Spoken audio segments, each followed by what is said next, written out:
79వ స్వాతంత్ర దినోత్సవం సందర్భంగా జిల్లా పోలీసు పెరేడ్ గ్రౌండ్ ఆవరణలో ప్రభుత్వ విప్ ఎమ్మెల్యే ఆది శ్రీనివాస్ జాతీయ జెండాను ఎగరేసి పోలీసుల గౌరవ వందనం స్వీకరించారు. అనంతరం జిల్లాలో ప్రభుత్వం చేపట్టిన ప్రభుత్వం అభివృద్ది సంక్షేమ కార్యక్రమాలపై తన సందేశాన్ని వినిపించారు. సిరిసిల్ల జిల్లా సమగ్రాభివృద్ది కోసం ప్రభుత్వం చిత్తశుద్దితో పనిచేస్తుందని ప్రభుత్వ విప్ ఆది శ్రీనివాస్ అన్నారు. ప్రజా ప్రయోజనాలే ధ్యేయంగా సంక్షేమ పథకాలు అమలు చేస్తున్నామన్నారు.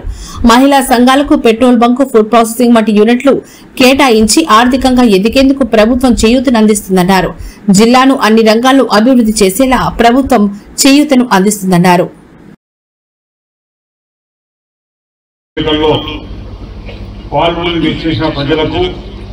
ప్రజాప్రతినిధులకు, జిల్లా అధికారులకు, సిబ్బందికి, విద్యార్థులకు, ప్రింట్ అండ్ ఎలక్ట్రానిక్ మీడియా మిత్రులకు నా హృదయపూర్వక శుభాకాంక్షలు తెలియజేస్తున్నాను.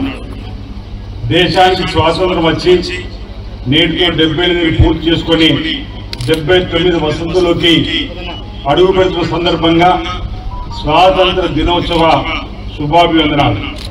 దేశ స్వాతంత్ర సంగ్రామ పోరాటంలో అసులు బాసిన అమర వీరులందరికీ ఘనంగా నివాళులు అర్పిస్తున్నాను. గాంధీజీ సారథ్యంలో సాగిన భారత స్వాతంత్ర పోరాటం ప్రపంచానికి ఆదర్శంగా నిలిచింది. అహింసే అస్త్రంగా మా సంగ్రామాన్ని గెలిచి ప్రపంచానికి సరికొత్త పోరాట పంథాను పరిచయం చేసింది. మహాత్ముడి సారథ్యంలో బయట శత్రువులైన బ్రిటిషర్లపై యుద్ధం గెలిచిన మనం పండిట్ జవహర్లాల్ నెహ్రూ సారథ్యంలో దేశ అంతర్గత శత్రువులైన పేదరికము, అసమానతలు, అస్పృశ్యత, అంటరానితనంపై పోరాడానికి నాంది పలికాం. మనం సాధించుకున్న స్వాతంత్రానికి అర్థం, పరమార్థం చేకూర్చే ప్రజాస్వామ్య పాలనకు పునాదులు వేసుకున్నాం. ప్రజా ప్రయోజనాల ధ్యేయంగా పారదర్శకత, జవాబుదారీతనంతో రాష్ట్రంలో ప్రభుత్వ పాలన కొనసాగుతున్నది.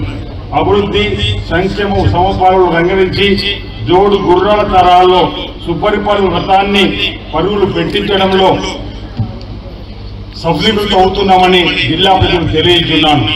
ప్రజా ప్రభుత్వం ద్వారా జిల్లాలో అమలు చేస్తున్న పలు సంక్షేమ అభివృద్ధి కార్యక్రమాలు క్లుప్తంగా మీ ముందు ఉంచుతున్నాను. మహిళా సంఘాల నుంచి వ్యాపార రంగం వైపు ఇందిరా మహిళా శక్తితో భాగంగా జిల్లా గ్రామీణ అభివృద్ధి సంస్థ మిప్మా ఆధ్వర్యంలో రైతులకు సకాలంలో ఎరువులు అందించేందుకు జిల్లాలోని నియోజకవర్గాలకు విట్మానే ముంపు గ్రామాల ప్రజలకు 4696 ఇంద్రమిండ్లు రాష్ట్ర ప్రభుత్వం మంజూరు చేసింది.